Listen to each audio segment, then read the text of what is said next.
피프리 예배에 나오신 한 명 한 명 환영하고 축복합니다. 오늘 이 자리에 있게 해주신 우리 주님을 기억하며 우리의 위대하신 그 주님을 찬양하기 소망합니다.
수많은 찬양들로 그만 표현할 길 없어.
앞에 드려지는 예배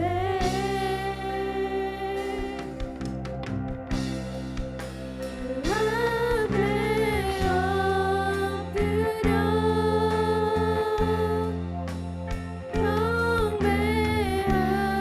경배합니다.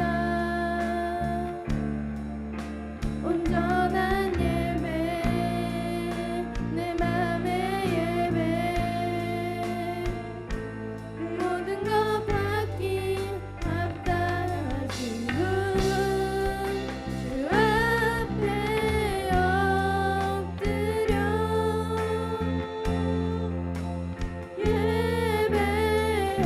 예배합니다. 나의 모든 삶 나의 모든 뜻 말씀 앞에 순종하는 예배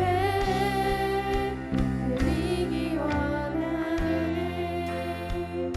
다시 처음부터 고백할까요? 보여지는 예배 아닌 마음으로 드리는 예배 노래하는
주님, 제가 진심으로 주님을 삶 속에서 예배하기 원합니다.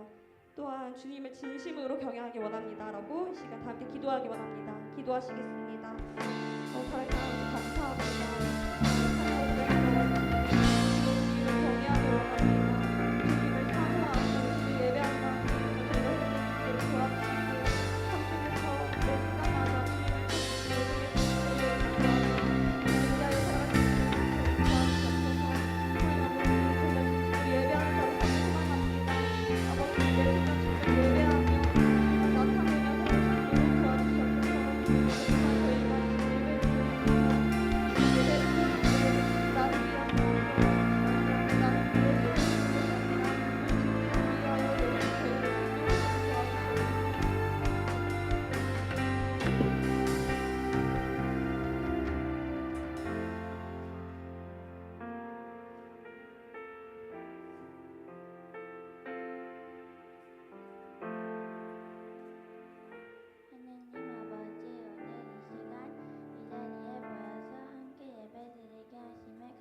경외하기 원합니다.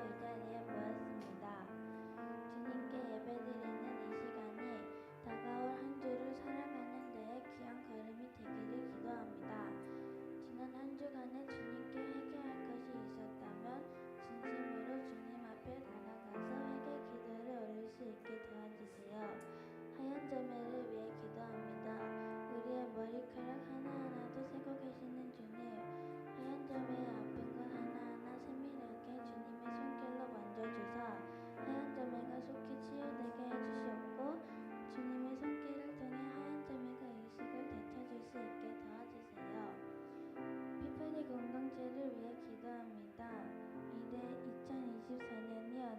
두 달도 채 넘지 않았습니다.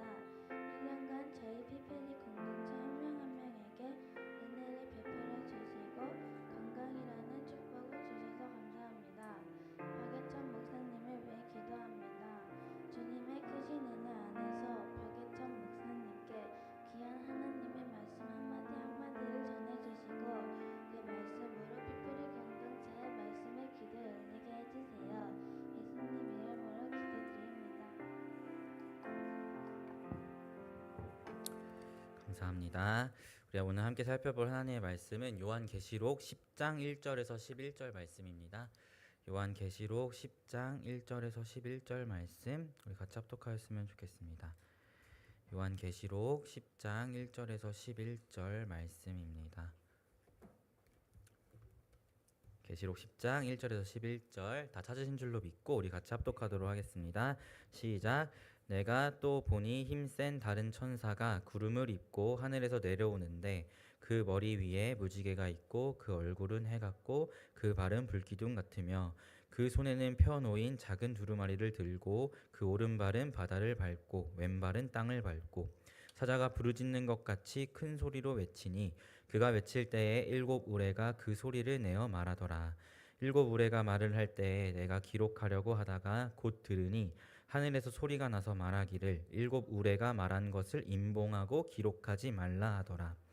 내가 본 바다와 땅을 밟고 서 있는 천사가 하늘을 향하여 오른손을 들고 세세토록 살아계신 이 곧 하늘과 그 가운데 있는 물건이며 땅과 그 가운데 있는 물건이며 바다와 그 가운데 있는 물건을 창조하신 이를 가리켜 맹세하여 이르되 지체하지 아니하리니 일곱째 천사가 소리내는 날 그의 나팔을 불려고 할 때에 하나님이 그의 종 선지자들에게 전하신 복음과 같이 하나님의 그 비밀이 이루어지리라 하더라. 하늘에서 나서 내게 들리던 음성이 또 내게 말하여 이르되 네가 가서 바다와 땅을 밟고 서 있는 천사의 손에 펴놓인 두루마리를 가지라 하기로 내가 천사에게 나아가 작은 두루마리를 달라 한즉 천사가 이르되 갖다 먹어버리라. 내 배에는 쓰나 내 입에는 꿀같이 달리라 하거늘 내가 천사의 손에서 작은 두루마리를 갖다 먹어버리니 내 입에는 꿀같이 다나 먹은 후에 내 배에서는 쓰게 되더라. 그가 내게 말하기를 내가 많은 백성과 나라와 방언과 임금에게 다시 예언하려야 하리라 하더라. 아멘. 여러분 청관웅 목사님의 미랄이라는 찬양을 다들 알고 계신가요? 우리 피프리는 모를 수도 있는데 그래도 우리 성도님들은 아실 거라고 생각됩니다. 생명이 또 다른 생명 낳고 이런 이 찬양을 아마 다 아실 거라고 생각되는데요. 그 후렴 가사가 이런 가사가 있어요. 생명이 또 다른 생명을 낳고 주님을 볼 수 있다면 나의 삶과 죽음도 아낌없이 드리리. 죽어야 다시 사는 주의 말씀 믿으며 한 알의 미랄이 되어 썩어지리리. 예수님처럼 살아가게 하소서. 이런 가사가 있습니다. 제가 어제 우연히 이 찬양을 듣게 되었는데요. 그런데 이 생명이 또 다른 생명을 낳고 주님을 볼 수 있다면 나의 삶과 죽음도 아낌없이 드리겠다라는 이 가사가 제 머리로는 공감이 되는데 가슴 깊이에서 우러나오는 공감이 없는 저의 모습을 보게 되었어요. 그러면서 하나님 앞에 그런 기도를 드렸던 것 같아요. 하나님, 저는 분명하게 저의 삶과 죽음을 하나님의 나라와 한 영혼을 위해 아낌없이 드리겠다라는 이 말에 공감하고 아멘으로 고백하는데 왜 가슴속 깊은 곳에서 우러나오는 공감은 없을까요? 라는 하나님께 그런 기도를 드렸습니다. 그때 하나님께서 저에게 주신 마음이 있었는데 어떤 마음이었냐면 예찬아, 살고 싶은 것과 살아가는 것은 다르다라는 마음을 주셨어요. 우리 모두 마음 안에 예수님의 그 생명을 한 영혼이 알게 되고 그 영혼이 예수님을 볼 수 있다면 나의 삶과 죽음도 아낌없이 주님께 드리겠다라는 이런 그런 소원하는 마음들이 있죠. 그리스도인이라면 누구나 그런 마음을 가지고 있을 거라고 생각됩니다. 그런데요, 이렇게 살고 싶은 마음과 살아가는 것은 다르다는 것을 하나님께서는 말씀하고 계신 것이죠. 우리가 만약 정말 한 영혼이 예수님께 돌아오는 것을 위하여 나의 만족과 나의 유익을 포기하고 정말 한 알의 밀알과 같이 썩어지는 그러한 삶을 실제적으로 살고 있다면 그때 우리는 이 머리에서만 그렇죠, 그렇게 살고 싶어요 라는 그런 공감이 아니라 가슴에서 우러나오는 공감을 경험하게 될 것이라고 저는 확신합니다. 그리고 그 가슴 깊은 곳에서 우러나오는 공감을 할 때 아마 우리의 반응은 눈물로 나아가는 것이 우리의 반응이지 않을까라는 생각을 하게 되는데요. 왜냐하면 내가 하나님의 말씀에 부합한 삶을 살고 있다라는 그 기쁨에서 오는, 내가 하나님께 순종하고 있다는 것에서 오는 그 기쁨과, 하지만 반면에 그 삶이 너무나 쉽지 않기에 힘듦에서 오는 그 어려운 복합적인 마음들이 막 이렇게 복잡 미묘하게 일어나면서 뭔가 그런 가슴속 깊은 곳에서 감정이 올라온다면 아마 눈물밖에 나오지 않지 않을까라는 생각이 저는 들게 되더라고요. 아무쪼록 우리는 너무나 예수님처럼 살고 싶다라는 그 고백을 하고 그런 마음을 가지고 있지만 이 삶을 실제적으로 살아가는 것까지 나아가는 것에는 조금 부족하진 않은가라는 생각을 돌아보게 되는 어제였습니다. 여러분은 어떠신가요? 여러분은 여러분의 삶 속에서 그리스도인으로서 예수님처럼 하늘의 밀알이 되어 썩어지는 이러한 삶을 살고 싶으신 마음이 있으신가요? 있으시다면 한 발 더 나아가서 그 살고 싶다는 그 마음이 여러분의 삶의 이야기 속에 실제적으로 나타나고 계신지 여러분에게 여쭤보고 싶습니다. 사실 오늘 함께 읽은 이 요한계시록 10장의 말씀은 이 예수님의 초림과 재림 사이를 살아가는 하나님의 교회가 어떻게 살아가야 하는지에 대한 말씀을 해주고 있는데요. 우리가 세대통합 예배 때 계속해서 요한계시록을 보고 있는데 특별히 계시록에는 3가지의 심판 시리즈가 나온다고 여러분에게 말씀드렸어요. 그래서 인심판 시리즈, 나팔심판 시리즈, 대접심판 시리즈 이렇게 3가지가 나온다고 말씀드렸습니다. 이 3가지가 나오는 것은 시간의 순서에 따라 나오는 게 아니고 똑같은 이야기를 3번 반복하는 거라고 말씀드렸죠. 대신 초점을 다르게 해서 이야기하고 있다고 말씀드렸습니다. 그래서 6장에 나오는 인심판은 하나님의 성도들에 대한 초점을 가지고 이야기하고 있다면 8장부터 나오는 나팔심판은 예수를 믿지 않는 악인들에 대한 초점을 두고 이야기하고 있다라고 말씀드렸어요. 그래서 여러분이 기억나실지 모르겠지만 인심판을 살펴볼 때 우리가 첫 번째부터 6번째 인심판까지 보고 나서 그 사이에 광고 타임이 있었다라고 여러분에게 말씀드렸습니다. 1번부터 6번까지 심판을 하고 광고 타임이 한번 나오고 7번째 심판이 이루어지는 이런 구조를 가지고 있다라고 말씀드렸어요. 사실 오늘도 마찬가지예요. 나팔 심판도 1번부터 6번까지의 심판을 하고 광고 타임이 한번 있고 그 다음에 7번째 나팔 심판이 진행되는 것을 우리가 보게 됩니다. 신학적으로 이 광고 타임을 막간이라고 부르는데요.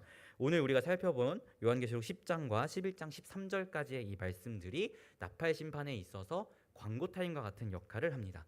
즉 우리가 오늘 함께 읽은 이 본문은 6번째 나팔 심판과 시간적으로 이어지는 그런 본문이 아니라 우리가 유튜브를 볼 때 영상 보다가 갑자기 영상과 상관없는 내용의 광고가 나오는 것처럼 이 오늘 읽은 본문은 나팔 심판과는 상관없는 분리된 이야기라는 것을 여러분들이 기억하면서 오늘 말씀을 살펴볼 수 있었으면 좋겠습니다.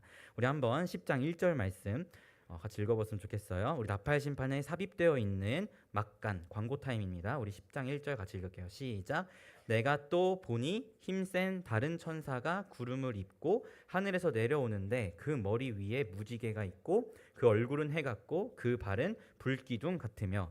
아멘. 이 요한계시록의 광고 타임 가운데 사도 요한이 하늘에서 그 힘센 천사를 마주하게 됩니다. 그런데 그 힘센 천사가 구름을 입고 하늘에서 내려오는 것을 보게 되는데요. 먼저 우린 여기서 이 천사가 과연 누굴까? 이것을 먼저 살펴보아야 합니다.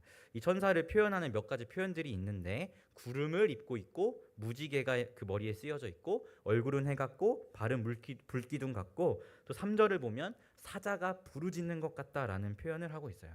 여러분 성경에서 구름을 타는 분으로 묘사되는 것은 오직 한 분밖에 없습니다. 누굴까요? 하나님밖에 없어요. 오직 하나님을 묘사할 때 구름을 타시는 분으로 묘사를 합니다. 그리고 계시록 4장을 보면 하나님의 보좌에 무엇이 둘러져 있다고 서술되어 있냐면 무지개가 둘러져 있다라고 서술하고 있어요. 또 계시록을 보면 예수 그리스도에 대해서 설명할 때 유다의 사자라고 설명합니다. 그럼 이 구름을 입고 있고 무지개를 쓰고 있고 사자와 같이 부르짖는 이분은 과연 누굴까요? 바로 예수 그리스도를 이야기하는 거예요. 즉 요한은 이 나팔 심판의 광고 타임에서 환상 중에 예수 그리스도를 본 것입니다. 그런데 그 예수께서 무엇을 하고 있는가 보니까 2절에 손에는 작은 두루마리가 있고 오른발은 바다를 왼발은 땅을 밟고 있다라고 표현하고 있어요. 이것은 예수님의 우주적인 통치가 이루어지고 있다는 것을 의미합니다. 세상에 이 바다와 땅을 밟고 서서 모든 만물을 통치하고 계시는 예수 그리스도를 요한은 바라본 것이죠. 그런데 3절에서 4절을 보니까 예수님께서 말씀하실 때에 7 우레가 울렸다라고 이야기해요. 그래서 그 7 우레가 울렸을 때 사도 요한이 기록하려고 하니까 하늘에서 이 이야기는 기록하지 말고 봉인해 두어라라는 이야기를 했다고 성경이 서술하고 있습니다. 이 7 우레가 어떤 내용을 담고 있었는지 우리는 알 수 없죠. 기록되어 있지 않으니까.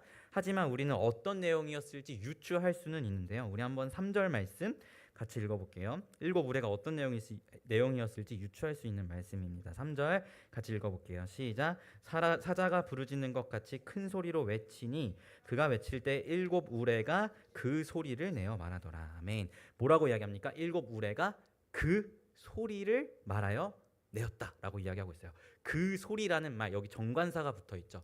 그 말은 이미 이전에 한번 이야기한 말을 했다는 것을 우리가 살펴볼 수 있게 되는 것입니다. 어떤 이야기였을까요? 바로 우리가 계속해서 살펴보고 있는 인심판, 나팔심판, 대접심판, 이 심판들이 예수 그리스도의 초림과 재림 사이에 일어날 그 교회 시대에 일어날 심판들을 이야기하고 있다고 했죠. 그것이 계속 반복해서 3번 이야기되고 있다고 했는데 그것의 또 한 번의 반복의 이야기를 7 우레 가운데 이야기했다는 것을 우리는 유추해서 볼 수 있는 것이죠. 만약에 사도 요한이 이 7 우레 심판에 대한 것을 기록했다면 아마 우리는 요한계시록에서 인심판, 나팔심판, 우레심판, 대접심판 이렇게 4번의 반복을 봤을 거예요. 그런데 이미 하나님께서 그 심판에 대한 이야기는 기록하지 말라고 했기 때문에 인, 나팔, 대접 이 3번의 반복만 우리가 보고 있는 것이죠. 그렇게 우레가 울린 후에 예수님께서 하나님 아버지를 향해 이렇게 맹세합니다. 우리 한번 5에서 7절 말씀 함께 읽어볼게요. 5절에서 7절 같이 읽겠습니다. 시작. 내가 본 바 바다와 땅을 밟고 서 있는 천사가 하늘을 향하여 오른손을 들고 세세토록 살아계신 이 곧 하늘과 그 가운데 있는 물건이며 땅과 그 가운데 있는 물건이며 바다와 그 가운데 있는 물건을 창조하신 이를 가리켜 맹세하여 이르되 지체하지 아니하리니 7째 천사가 소리내는 날 그의 나팔을 불려고 할 때에 하나님이 그의 종 선지자들에게 전하신 복음과 같이 하나님의 그 비밀이 이루어지리라 하더라. 아멘. 예수님께서는 하나님 아버지를 향해서 맹세하세요. 무엇을 맹세하냐면 7째 천사가 나팔을 불 때, 이 7째 심판은 인심판에서도 보았지만 최후의 심판을 의미하죠.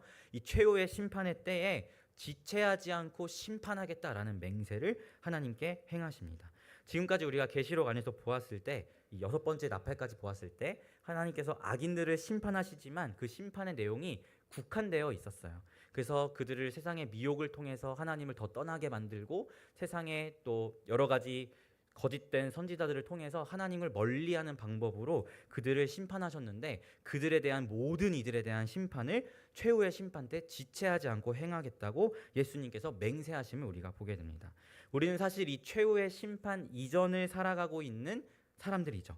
이 시간들 속에서 우리는 하나님을 향한 우리의 믿음 때문에 때로는 고난을 받아요. 그리고 악인들은 이 시간들 속에서 하나님과 더욱더 멀어지는 심판을 받습니다. 우리가 이 시대를 보면서 알 수 있듯이 이 시대는 점점 더 신에 대해서, 하나님에 대해서 부정하는 목소리를 내고 있고, 그에 대해서 수많은 사람들이 공감을 하면서 하나님을 떠나는 것을 보게 되죠. 이것이 그저 세상의 흐름이 아니라 성경이 증거하고 있는 악인을 향한 하나님의 심판이라는 걸 성경은 분명히 증언하고 있는데요. 그럼에도 불구하고 우리가 살아가고 있는 이 시점은 최후의 심판 이전의 시점에서 살아가고 있다는 것을 우리가 보게 되는 것이죠. 그래서 예수님께서는 이 최후의 심판의 때가 도래하면 지체하지 않고 모든 악인들을 심판하겠다라는 맹세를 하나님께 하고 계신 것입니다. 그러면 그 최후의 심판의 때까지 이 예수님께서 심판을 이제 기다리고 계시는 그때에 우리는 어떻게 살아가는 것이죠? 바로 고난과 여러 가지 어려움들 속에서 믿음을 지키는 신실함을 하나님께 보여드리며 살아가는 것이 우리가 살아가는 성도의 이야기인 것이죠. 그거에 대한 내용을 우리가 살펴보았던 6번째 6장에서 나오는 인심판에서 이야기하고 있는 거잖아요. 어쨌든 그것에 대한 맹세를 예수께서 하고 있다는 것을 우리가 보게 됩니다. 그렇다면 우리가 이 시대 가운데 최후의 심판이 일어나기 이전의 시대를 살아가고 있는데, 그 시대를 살아갈 때 6장에서 인심판이 이야기하고 있는 것처럼 하나님의 성도가 믿음을 지키는 그 정도의 이야기만을 써가면 하나님께서 보시기에 기쁨이 되는 삶이 되는 걸까요? 그냥 우리 이 악한 시대 가운데 믿음을 잃지 않고 하나님을 향한 신실함만 잘 지켜나가면 과연 이 시대를 향해서 하나님이 교회에게 원하시는 삶의 모습이 그것인지 우리가 한번 돌아볼 수 있었으면 좋겠습니다. 오늘 특별히 말씀 8절에서 11절 말씀을 보면은 교회를 향한 하나님의 마음을 우리가 발견하게 되는데, 우리 8절에서 11절 말씀 같이 읽어보겠습니다. 8절에서 11절 같이 합독하겠습니다. 시작. 하늘에서 나서 내게 들리던 음성이 또 내게 말하여 이르되 네가 가서 바다와 땅을 밟고 서 있는 천사의 손에 펴놓은 두루마리를 가지라 하기로, 내가 천사에게 나아가 작은 두루마리를 달라 한즉 천사가 이르되 갖다 먹어버리라. 내 배에는 쓰나 내 입에는 꿀같이 달리라 하거늘, 내가 천사의 손에서 작은 두루마리를 갖다 먹어버리니 내 입에는 꿀같이 다나 먹은 후에 내 배에서는 쓰게 되더라. 그가 내게 말하기를 내가 많은 백성과 나라와 방언과 임금에게 다시 예언하여라 하리라 하더라. 아멘. 예수님께서 맹세하셨어요. 하나님께 7째 나팔이 불 때 지체하지 않고 심판하겠다라고 맹세하셨어요. 그리고 그 음성이 있은 후에 하늘에서 음성이 들리는데 요한더러 예수님으로부터 두루마리를 취해서 먹으라라고 이야기합니다. 뭐라고 이야기하고 있다고요? 두루마리를 취해서 먹어라라고 이야기하고 있어요. 여러분, 이 그림 어디서 많이 본 그림이라고 생각되지 않으신가요? 아마 계시록을 통독하신 분들이 있다면 되게 익숙한 그림이다라는 것을 파악하실 수 있었을 텐데요. 우리 계시록 5장 말씀 한번 볼 수 있었으면 좋겠습니다. 계시록 5장 6절에서 7절 말씀 같이 읽어볼게요. 계시록 5장 6절에서 7절 말씀입니다. 요한계시록 5장 6절에서 7절 같이 합독하겠습니다. 시작. 내가 또 보니 보좌와 내 생물과 장로들 사이에 한 어린 양이 서 있는데 일찍이 죽임을 당한 것 같더라. 그에게 7뿔과 7눈이 있으니 이 눈들은 온 땅에 보내심을 받은 하나님의 7 영이더라. 그 어린 영이 나와서 보좌에 앉으신 이의 오른손에서 두루마리를 취하시니라. 아멘. 5장에서 하나님으로부터 누가 두루마리를 취하나요? 죽임당한 어린 양 예수 그리스도가 하나님으로부터 두루마리를 취하십니다. 그런데 그분께서 두루마리를 취하실 수 있었던 이유가 뭐냐면 5장 5절에 나와 있는데 유다 지파의 사자 다윗의 뿌리가 이겼기 때문에 취할 수 있다라고 이야기하고 있어요. 다윗의 뿌리가 이길 수 있었던 이유가 뭐죠? 바로 5장 6절 말씀처럼 죽임을 당함, 십자가에 죽으시고 부활하심으로 승리하셨기 때문에 하나님으로부터 두루마리를 취했다라는 것을 우리가 말씀을 통해서 보게 되는 것이죠. 그렇다면 이 두루마리의 내용이 무엇일 것 같으세요? 십자가의 죽음과 부활로 하나님으로부터 두루마리를 취했다면 이 두루마리 안에 적혀있는 내용은 어떤 내용일까요? 바로 복음의 전체적인 내용이 담겨 있겠죠. 예수 그리스도의 죽음과 부활에서 시작된 그 복음으로 인해 이제 열리게 된 구원의 길, 그리고 이 예수님 재림하실 때까지 임하게 될 심판과 하나님의 성도들이 어떻게 살아가야 하는지에 대한 그런 모든 총체적인 이야기, 그리고 새하늘과 새 땅은 어떻게 펼쳐질지에 대한 그 모든 하나님의 비밀이 담겨 있는 것이 바로 그 두루마리입니다. 그리고 그것에 대한 요약의 내용이 우리가 계시록에서 살펴보고 있는 계시록 6장부터 22장이 그 두루마리의 총체적인 내용을 요약한 내용이라고 생각하시면 될 것 같아요. 그래서 우리는 이 두루마리의 내용을 한마디로 복음이라고 이야기할 수 있을 것 같습니다. 단순히 이제 십자가에 죽으시고 부활하셨어라는 이 정도의 복음이 아니고 그 복음의 모든 이야기가 담겨 있는 것으로 우리가 이해할 수 있을 것 같아요. 그런데 이 복음이 적힌 이 두루마리를 누가 예수님으로부터 오늘 말씀에서 받고 있나요? 하나님께서 예수에게 전해진 그 복음이 이제는 요한 보고 취하라라고 하늘에서 음성이 들렸다라고 우리가 말씀을 통해 보게 됩니다. 하지만 여러분, 여기서 요한을 그냥 한 개인으로 이해하기보다 우리는 교회로 이해하면 좋을 것 같아요. 왜냐하면 요한은 교회의 사도였고 그도 그리스도 예수의 지체된 몸된 하나님의 교회였기 때문에 요한에게 두루마리를 먹어라라고 하는 이 말씀은 교회를 향해 하나님이 행하시는 말씀과 동일하다고 우리가 이해하면 좋을 것 같습니다. 그렇다면 예수님을 통해서 지금 누가 두루마리를 취하는 거예요? 요한이 취하고, 다른 말로 교회가 그 두루마리를 취하고 있다라는 것을 우리가 보게 되는 것이죠. 그런데 오늘 말씀을 보면 이 두루마리를 먹으라라고 이야기하는데, 이 두루마리를 먹을 때 성경이 뭐라고 이야기하냐면 우리의 입에는 단데 우리의 배에는 쓸 거야라는 이야기를 합니다. 이 두루마리가 뭐라 그랬죠? 복음이라고 이야기했죠. 그럼 그 복음이 우리 입에는 달고 우리 배에는 쓰다라는 이 말은 우리가 어떻게 이해해야 할까요? 우리가 조금만 생각해 보면 알 수 있을 것 같은데, 복음은 우리에게 구원을 주는 하나님의 능력의 말씀입니다. 그렇기 때문에 우리에게는 꿀과 같이 달콤해요. 우리의 영혼을 살리고 우리가 하나님의 자녀가 되는 그런 복된 소식을 담고 있기 때문에 그 복음이 우리 입에는 너무나 달콤합니다. 그래서 그 복음의 은혜가 감사해서 우리가 복음의 증인으로 살아가고자 세상 가운데 나아갈 때 우리가 무엇을 경험하죠? 그 가운데에서 세상의 조롱과 멸시와 무시, 비난을 경험하죠.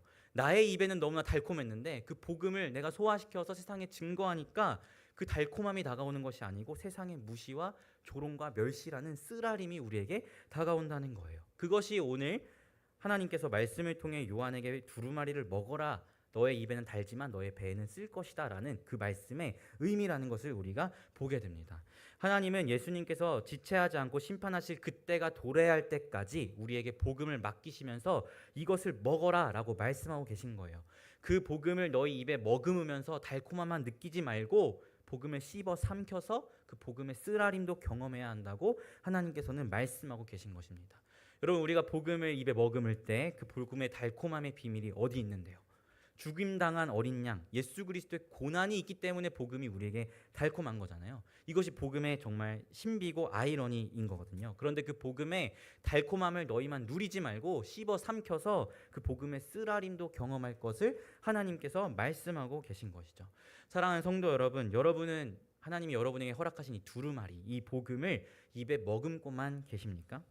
여러분이 이 복음을 삼켰을 때, 다른 말로 이야기하면 그리스도의 증인으로서 세상 가운데 살아갈 때 세상에서 마주하게 될 비난과 조롱과 멸시, 이런 것들이 두려워서, 복음의 쓰라림을 경험하는 것이 두려워서 그저 입에만 머금고 계시는 그런 그리스도인이십니까? 이것을 여러분에게 여쭤보고 싶습니다. 여러분, 기억해야 할 것은 하나님은요, 우리가 복음을 입에 머금고 달콤함만 느끼는 것을 원하시지 아니하시고요, 복음을 씹어 삼켜서 그 복음으로 인한 삶을 살아갈 때 오는 쓰라림을 우리에게 원하신다는 것을 우리가 기억할 수 있었으면 좋겠습니다. 예수님께서 지체하지 아니하시고 심판하실 그 마지막 때까지 우리는 믿음의 신실함을 지킴과 동시에 세상에 복음을 씹어 삼켜 나아가는, 쓰라림을 경험하며 나아가는 그리스도의 증인으로 살아가야 한다는 것을 오늘 말씀이 이야기하고 있는 것이죠. 우리가 만약 복음을 입에 머금고만 있고 이 달콤함만 누리고 있다면, 제가 서두에 말씀드린 것처럼 그 미랄의 가사, 생명이 또 다른 생명을 낳고 주님을 볼 수 있다면 나의 삶과 죽음도 아낌없이 드리겠다라는 이 가사가, 그렇죠, 머리로는 그렇게 살아야 되는데요, 요 정도의 공감에서 그치게 될 것이라고 생각해요. 하지만 이 복음을 씹어 삼켜서 세상 가운데 나아가 복음을 증거하다가 조롱도 받고 멸시도 받고 때론 상처도 받는 이런 쓰라림을 경험한 사람은 그 가사를 마주할 때 그저 머리로만 그렇죠가 아니고 가슴 깊은 곳에서 올라오는 한 알의 미랄이 되어 썩어진다는 것이 이런 거구나라는 그 깊은 공감을 누릴 수 있을 거라고 저는 확신합니다. 여러분, 제가 사역을 하면서 정말 위로를 받는 순간이 있는데 언제냐면 동기들을 만날 때예요. 동기들, CCC 간사 동기를 만나거나 신대원 목사 동기들을 만나면 위로를 정말 많이 받아요. 왜 위로를 받냐면 그들이 저에게 뭐 고생하세요 이런 위로의 말을 해줘서 위로를 받는 게 아니고 다 자기 힘든 얘기만 하거든요. 사역하면서 뭐 힘든지 그런 얘기만 하는데 그냥 그 힘든 이야기를 들으면 위로가 돼요. 왜냐하면 내가 겪고 있는 이 쓰라림을 나 혼자 겪는 게 아니고 내 동기도 함께 겪고 있구나. 나 혼자 이 길을 걷는 게 아니고 나의 동기도 이 길을 함께 걷고 있구나라는 그것을 그냥 듣고 보는 것만으로도 저에게 너무나 큰 위로가 되거든요. 어떤 교회든 저는 이 복음의 쓰라림을 공유하는 교회가 되면요, 교회 안에 정치나 분란이나 서로 미워하는 마음, 이 모든 것들이 사라질 것이라고 저는 확신합니다. 내 옆에 집사님, 내 옆에 권사님, 내 옆에 장로님을 보는데 이분의 삶이 나와 같이 복음의 쓰라림을 겪고 있는 걸 보면 어떻게 미워할 수 있겠어요? 어떻게 분란을 낼 수 있겠어요? 그분들의 삶의 이 쓰라림을 보면서 복음을 위해 핍박받고 고난받는 그 삶을 보면서 내 마음이 공감이 되고 나도 저분과 같게 이 길을 걸어가고 있다는 그 사실에 너무나 큰 위로가 되는데 어떻게 그들을 미워하고 교회 안에 분란을 일으킬 수 있겠어요? 오히려 우리 함께 이 삶을 잘 살아보자, 우리 주님 다시 오실 날까지 함께 나아가보자라는 으쌰으쌰한 분위기가 만들어지겠죠. 하지만 복음을 씹어 삼키지 않고 입에 머금으면서 달콤함만 누리고 있으니까 옆에 사람이 마음에 안 들고 왜 저렇게 하지? 마음에 안 드는데? 이런 정죄하는 마음들이 교회 안에 생겨나는 것입니다. 사랑하는 성도 여러분, 저는 우리 피플스 교회가 이 복음의 쓰라림을 공유하는 교회가 되기를 원합니다. 한 영혼을 위해 썩어져가는 미랄이 되는 그런 교회가 되었으면 좋겠습니다. 우리가 썩어질 때 오는 그 쓰라림을 함께 공유하는 그런 교회가 되기를 부탁드립니다. 여러분, 교회에서 여러 가지 직분으로 봉사하고 사역하는 거 지치지 않으신가요? 지치죠. 저 사역자인 저도 하나님의 일을 하는 게 지치는데 하물며 사역이 업이 아니신 여러분들은 얼마나 지치겠어요. 정말 지쳐요. 때로는 이게 은혜에 감사해서 한다기보다는 그냥 해야 하니까 마지못해 하는 그런 순간들이 분명히 와요. 그런데 이 마음들이 건강한 마음은 아니잖아요. 우리가 이 마음들을 해결하면서 주님 다시 오실 날까지 이 믿음의 이야기들을 써가야 하는데요. 여러분, 이 모든 이 지친 마음들, 은혜에 감격하기보다는 그저 이제는 형식적이 되어버린 그 모든 마음들을 해결할 수 있는 단 한 가지의 방법이 있습니다. 뭔지 아시나요? 나의 그런 교회 가운데의 봉사와 헌신을 통해서 한 영혼이 변화되고 한 영혼이 예수께 돌아간다면요, 그것을 우리가 마주하게 될 때 그때 밀려오는 기쁨은 나의 모든 지친 마음을 뒤엎고도 남습니다. 아니요, 오히려 그 지친 마음을 회복시키고 더 기쁨으로 충만하게 만들고도 남는 기쁨들이 밀려와요. 한 영혼을 위해서 썩어지는 게 지치고 힘들 수 있어요. 쓰라릴 수 있어요. 그런데 그 쓰라림을 참고 인내하고 경험하다가 내가 헌신했던 그 영혼이 예수님께 돌아오고 예수 앞에 변화되는 모습을 마주하면요, 놀랍게도 그 모든 쓰라림을 뒤집는 너무나 큰 기쁨과 달콤함이 찾아온다는 것을 우리가 경험하게 됩니다. 그때 우리는 이 모든 직분과 이 사역의 이야기들을 정말 기쁨으로 감당할 수 있게 되는 것이죠. 이것이 복음의 달콤함과 쓰라림의 비밀입니다. 저는 우리 피플스 교회 모든 성도님들이 이 달콤함과 쓰라림을 누리는 분들이 되셨으면 좋겠습니다. 그러기 위해서 우리가 먼저 한 영혼을 향해 먼저는 다가가야겠죠. 우리끼리 교회 안에서 달콤함만 누리고 있는 게 아니라 복음을 씻고 삼켜서 세상으로 나아가 예수를 모르는 영혼들에게 복음을 전하고 그들을 교회 공동체 안으로 불러오고 그 영혼이 예수님 앞에 성장해 가는 그 모든 과정 가운데 우리가 썩어지는 미랄이 되어야겠죠. 그 가운데 때로는 거절을 당할 수도 있고 때로는 조롱을 당할 수도 있고 아무런 열매를 맺지 못하는 것만 같은 좌절을 경험할 수도 있습니다. 하지만 여러분, 그것이 두렵다고 해서 복음을 입에만 머금고 계시지 않기를 부탁드립니다. 꿀꺽 삼켜서 그 복음의 쓰라림도 깊이 경험하시는 여러분들이 되셨으면 좋겠습니다. 학교에서, 직장에서 그리스도인인 것을 숨기고 계시다면 떳떳하게 드러내십시오. 그리고 그 가운데에서 내가 그리스도인으로서의 삶의 모습을 증명하십시오. 결코 쉽지 않아요. 그리스도인이기 때문에 편법을 쓸 수 없고 그리스도인이기 때문에 학생들, 다른 친구들과 또는 직장의 다른 동료들과 다른 모습을 보여줘야 하기 때문에 크나큰 쓰라림이 올 수 있어요. 하지만 그것이 이 마지막 때를 살아가는 성도에게 요구하시는 하나님의 명령이라는 것을 기억하셨으면 좋겠습니다. 사랑하는 성도 여러분, 피플스 교회에 하나님께서 허락하신 권세는 복음입니다. 이 복음의 달콤함과 쓰라림을 공유하시면서 우리 교회를 통하여 한 영혼이 예수께 돌아올 수 있다면 나의 삶과 죽음도 아낌없이 드리겠다라는 이 고백이 가슴 깊이에서 우러나오는 그런 교회, 쓰라림을 함께 공유하는 교회, 그런 교회가 되기를 예수님의 이름으로 축원합니다. 아멘. 우리 함께 기도하도록 하겠습니다. 하나님, 그렇습니다. 하나님께서 마지막 때를 살아가는 하나님의 교회를 향하여 명령하고 계신 것은 복음의 달콤함과 쓰라림을 함께 공유하라라는 것입니다. 아버지를 사랑하는 피플스 교회가 복음을 입에만 머금고 있는 교회가 아니라 씹어 삼켜서 복음의 쓰라림을 함께 공유하는 교회가 되었으면 좋겠습니다. 우리가 세상 가운데 예수 그리스도의 이름을 위하여 살아가는 그런 모습을 보여줄 수 있도록 인도하시고 복음의 증인으로 살아갈 수 있도록 도와주시고 그 가운데 경험하게 되는 조롱과 멸시, 비난과 핍박이 있다 할지라도 그 쓰라림을 함께 공유하면서 주님 다시 오실 날까지 하나님의 기쁨이 되는 교회가 될 수 있도록 우리에게 허락하신 이 복음의 권세를 온전하게 누리며 나아가는 교회가 될 수 있도록 인도하여 주시옵소서. 감사드리며 예수님의 이름으로 기도합니다. 아멘.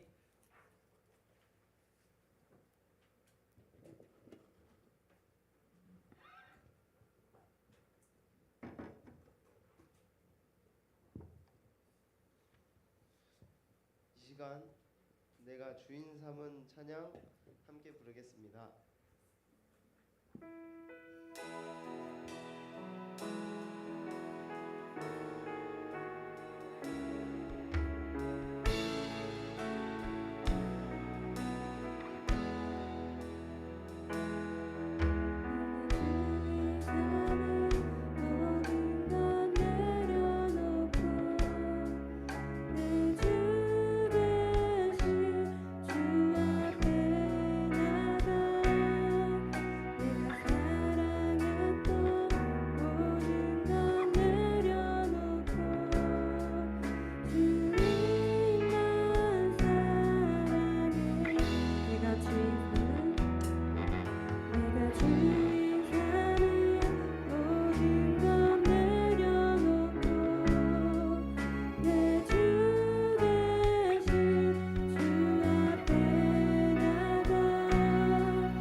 보내셔서 요한에게 말씀해 주셨습니다. 하나님의 말씀을 따라가는 길이 달콤하고 기쁘기도 하지만 때로는 힘들고 고통스러울 수도 있음을 알려주시는 주시는 말씀이었습니다. 우리는 예수님을 믿음으로 모든 죄를 용서받았고 하나님의 자녀가 되었기에 이제 그 은혜로 내 마음을 다해 하나님 앞에 나아가 죄를 고백하고 우리의 삶을 하나님께 드리기로 결심해야 합니다. 이제 우리 삶 속에서 하나님이 주신 일을 기쁨으로 감당하고 하나님의 사랑을 전할 수 있도록 기도하며 나아가길 원합니다. 기도 제목을 불러드리겠습니다. 기도 제목을 들을 때 아멘으로 화답해 주세요. 하나님의 말씀을 잘 듣고 그 말씀이 제 마음에 달콤하게 다가와 제 삶이 변화되도록 인도해 주세요. 제 마음의 왕자에 예수님을 모시고 모든 일을 할 때 예수님을 먼저 생각하며 살아갈 수 있도록 도와주세요. 저의 삶에서 예수님의 사랑을 전할 수 있도록 도와주세요. 기도하시겠습니다.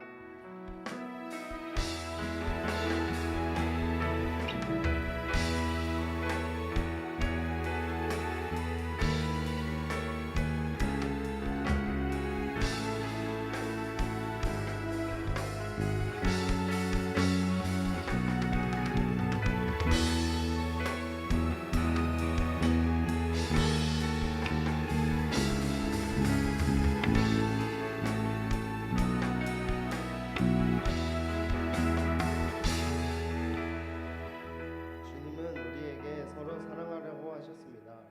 예수님께서는 우리를 위해 자신의 목숨을 버리셨고 그 사랑을 우리가 서로 나누며 살아가기를 원하십니다. 우리는 그 사람을 따라 공동체 안에서 진정으로 서로를 사랑하고 섬기며 나아가기를 원합니다. 이제 기도 제목을 불러드리겠습니다. 기도 제목을 들을 때 아멘으로 화답해 주세요. 우리가 서로 사랑하며 언제나 주님의 뜻을 따라 나아가는 공동체가 되게 해주세요.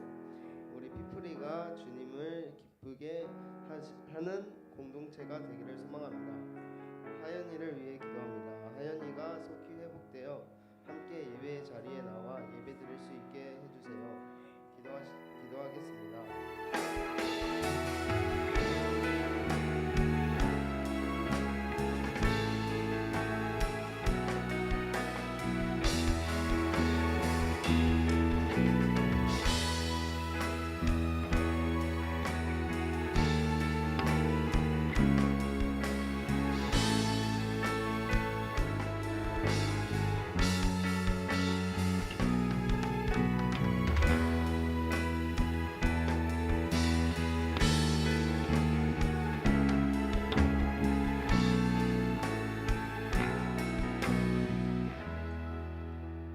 하나님 감사합니다. 우리가 함께 모여 찬양과 예배 드릴 수 있게 해주셔서 감사합니다. 한 주 동안 주님의 말씀 안에 살아가며 다음 이 시간도 함께 모여 예배 드릴 수 있게 도와주세요. 언제나 나와 함께 하시는 주님의 크신 사랑을 기억하며 이 모든 말씀 예수님의 이름으로 기도드립니다. 아멘.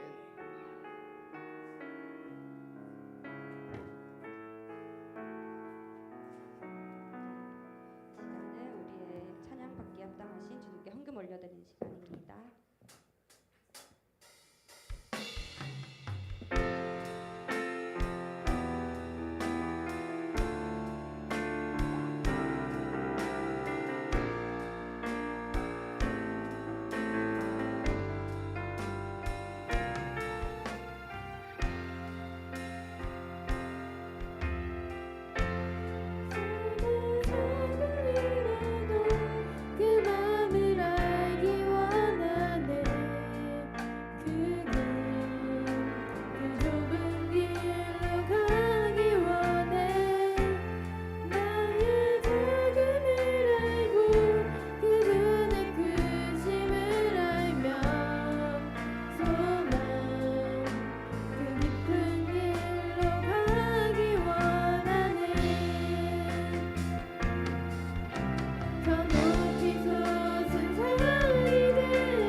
아버지, 저희가 작은 정성을 모아 헌금을 드렸습니다. 이 헌금이 주께서 가장 원하시는 형태로 쓰여질 수 있도록 인도하여 주세요. 예수님 이름으로 기도드립니다. 아멘. 네, 이 시간은 너무나 소중한 우리 공동체 한 명 한 명 바라보며 축복하는 시간 갖겠습니다.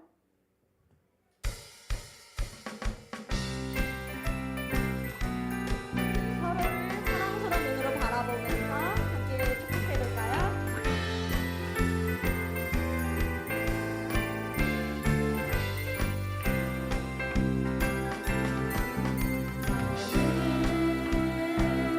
당장 너머로 뻗은 나무 가지에 푸른 열매처럼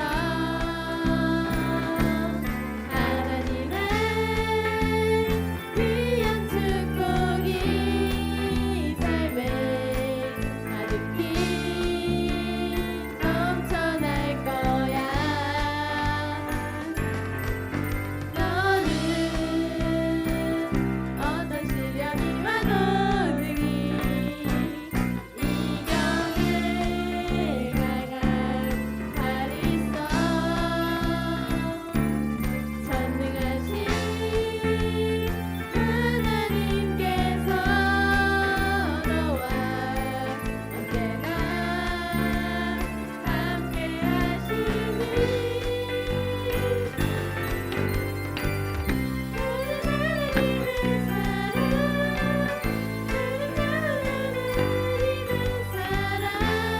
나는 널 위해 기도하며 내 길을 축복할 거야. 너는 하나님의 선물, 사랑하는 하나님의 열매, 주의 품을 꼭 비운 나무가 되어줘.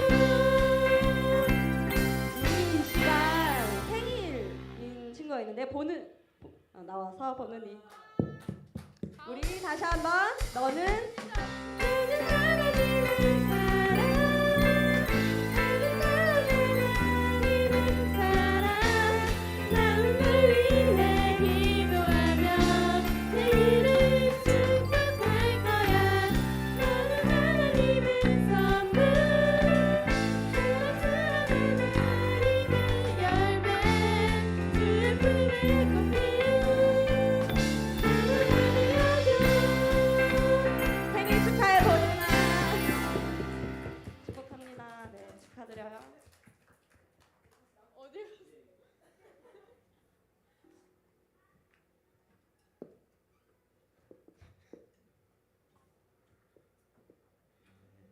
우리 오늘 말씀 마무리하면서 모두 일어나서 민족의 가슴마다 찬양 부르고 말씀 마무리합니다.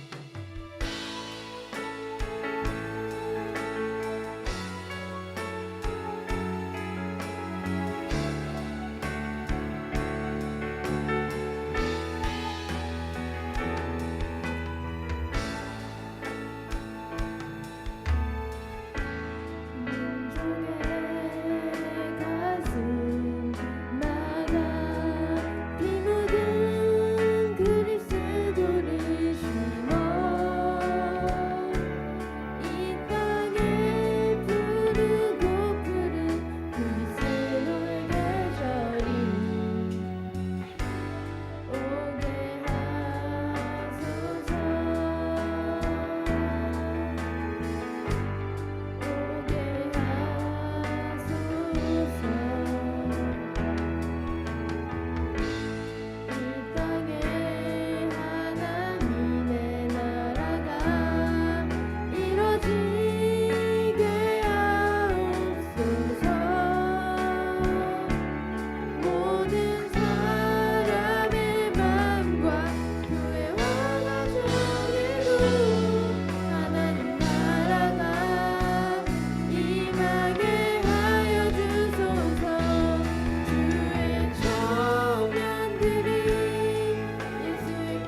감사합니다. 지금은 최후의 심판의 때에 지체하지 아니하시고 심판하실 우리 구주 예수 그리스도의 은혜와 우리에게 복음을 허락하사 복음의 달콤함과 쓰라림을 함께 누리길 원하시는 하나님 아버지의 크신 사랑과 우리가 복음의 쓰라림을 경험한다 할지라도 믿음의 신실함을 지키도록 도우시는 성령의 교통하심이 오늘 이 시간 복음의 쓰라림을 공유하겠다고 결단한 우리 피플스 교회 모든 성도님들 머리 위에 삶과 직장과 또 우리 피플이의 학업과 교육 관계와 취업과 결혼과 그 모든 것들 위해 지금부터 영원히 함께 있을지어다. 아멘.